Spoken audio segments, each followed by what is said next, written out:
लोकसभा चुनाव के पहले चरण का मतदान खत्म हो चुका है। आपने कल टेलीविजन में सारे एनालिसिस, वोट परसेंटेज सब देख लिए होंगे। बहुत दिलचस्प है, बंगाल में सबसे ज़्यादा मतदान हुआ, सिक्किम में, त्रिपुरा में, ऐसे राज्यों में, साउथ में सबसे ज़्यादा मतदान हुआ और राम राज्य उत्तर प्रदेश में महज 50% से ज़्यादा। बिहार में मदर ऑफ डेमोक्रेसी रिपब्लिक, वहाँ सबसे कम 46% मतदान हुआ। क्या है इसके मायने ये भी समझूंगा, लेकिन सबसे दिलचस्प बात मुझे ये दिखी, कल मैं ट्विटर पूरा चेक कर रहा था, कांग्रेस का भी और बीजेपी का भी, नरेंद्र मोदी का भी।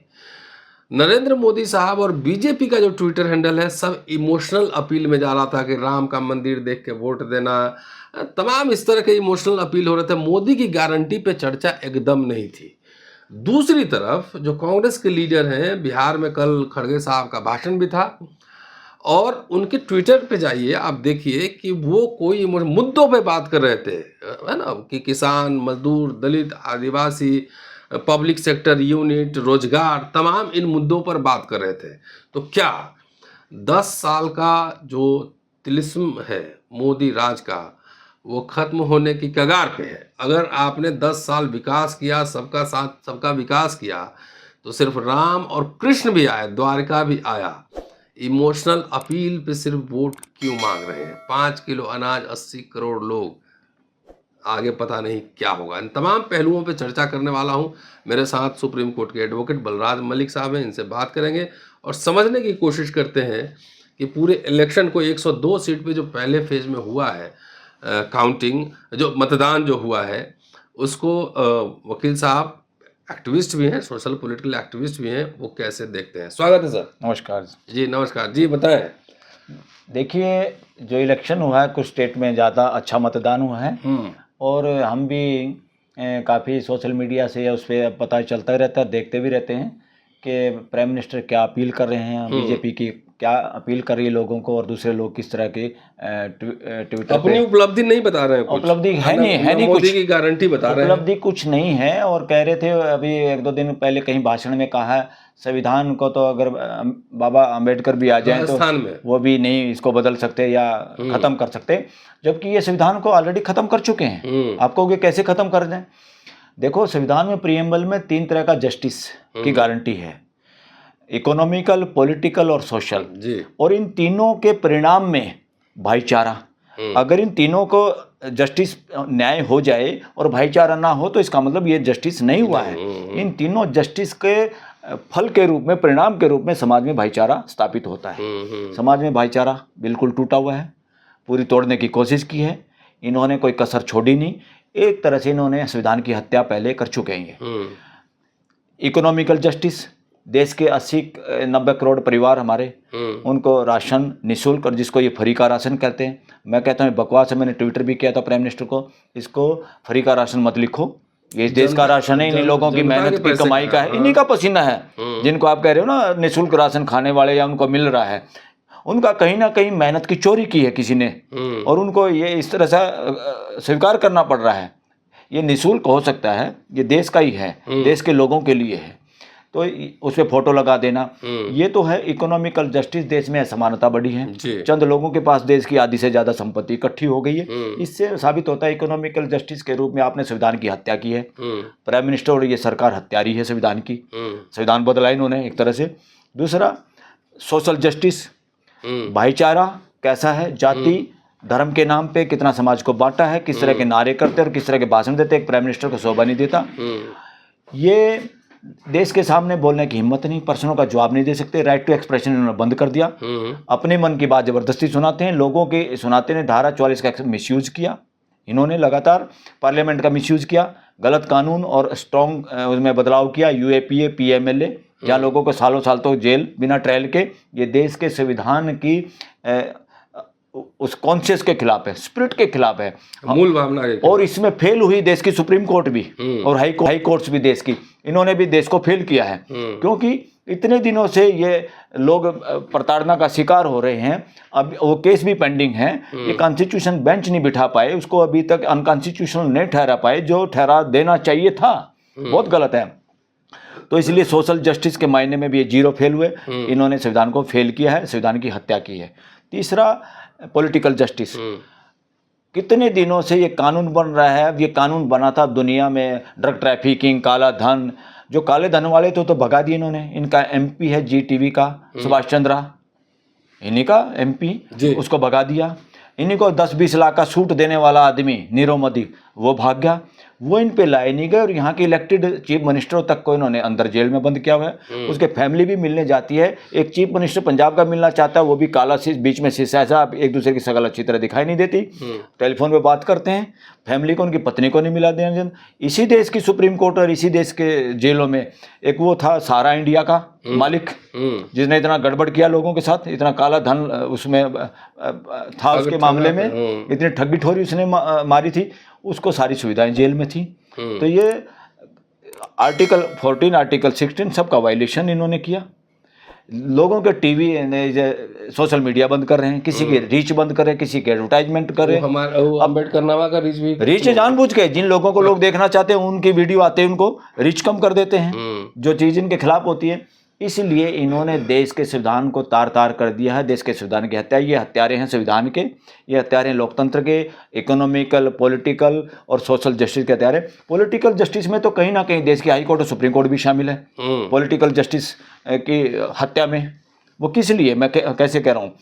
अरे भाई, सबसे बड़ी अदालत देश की जनता है, जहाँ 5 साल में एक बार लगती है वो अदालत।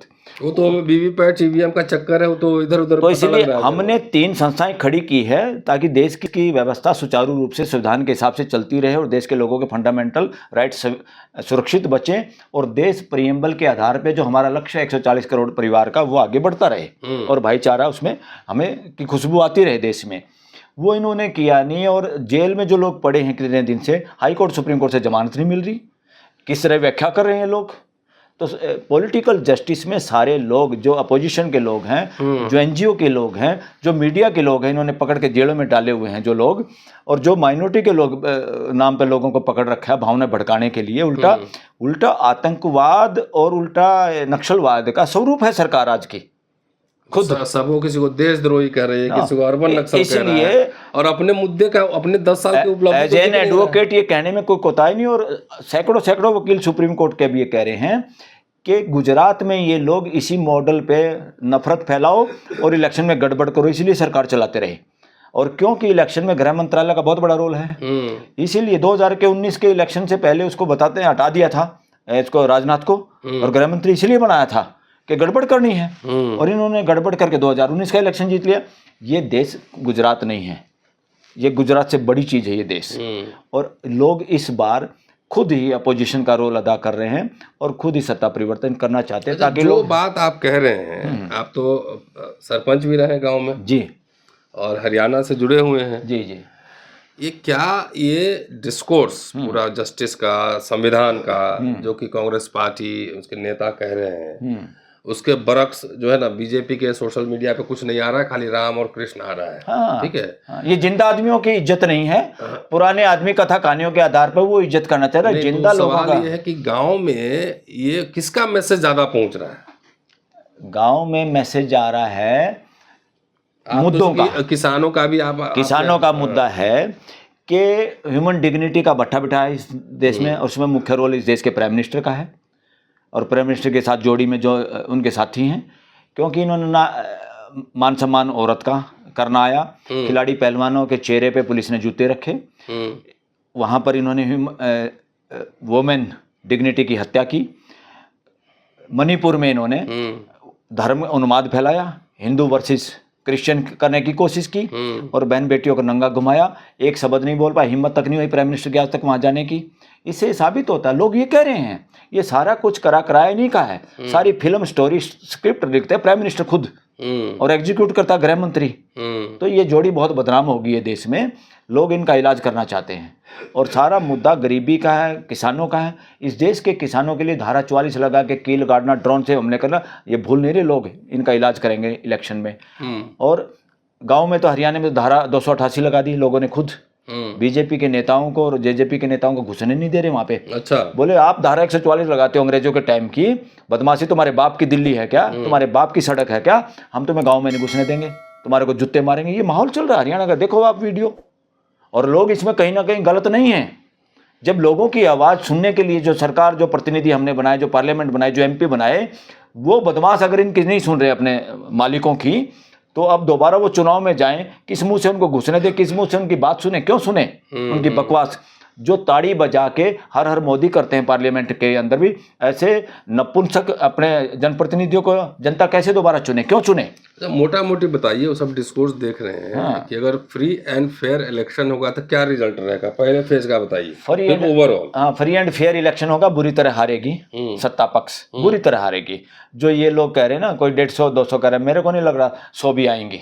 अगर फ्री इलेक्शन होता है तो ये 3 आंकड़ों में नहीं पहुंचेगी ये पार्टी। जो जाट इनके बहुत बड़े समर्थक रहे हैं। हाँ। इधर वेस्टर्न यूपी में, तो वेस्टर्न यूपी में इन्होंने षड्यंत्र करके हिंदू मुसलमान कराया था। जब इनको हिंदू याद नहीं आया, जब इन्होंने कहा था मुसलमान और जाटों की लड़ाई है, ये सबको ऐसे करते हैं। ये हिंदू में का अगर कोई शामिल है, मैं जाति पाति में जाना नहीं चाहता, नाम नहीं लेना चाहता, वर्णवादी मानसिकता के लोगों को छोड़ के बाकी हिंदू नहीं है। ये वर्णवादी धर्म है जिसको ये हिंदू हिंदू कर रहे हैं, जिसको सनातन करते हैं। सनातन और वर्णवादी धर्म में फर्क है। जो हिंदुत्व के ठेकेदार हैं ये वर्णवादी लोगों तक सीमित है, इसका सनातन से कोई लेना देना नहीं। ये सनातन को बदनाम कर रहे हैं, ये सनातन की चादर ओढ़ के बदमाशी करना चाहते हैं। तो फ्री एंड फेयर होगा तो 100% 100% पूरा सफाया है। चलिए, तो एडवोकेट बलराज मलिक साहब हैं, और फ्री एंड फेयर होने में मुश्किल दिख रहा है। केरला से जो प्रमाण सामने आया, हम सबके सामने है, ईवीएम में गड़बड़ी हो सकती है, ह्यूमन मेड। मगर इस बार ईवीएम में गड़बड़ हो गए कुछ भी। सुप्रीम कोर्ट में वकीलों की टीम पूरी तैयार है, 24 घंटे किसी भी टाइम नॉकिंग करना डोर चीफ जस्टिस के घर का, उनको सोने नहीं देंगे वकील। इस तरह से जागरूक है इस बार।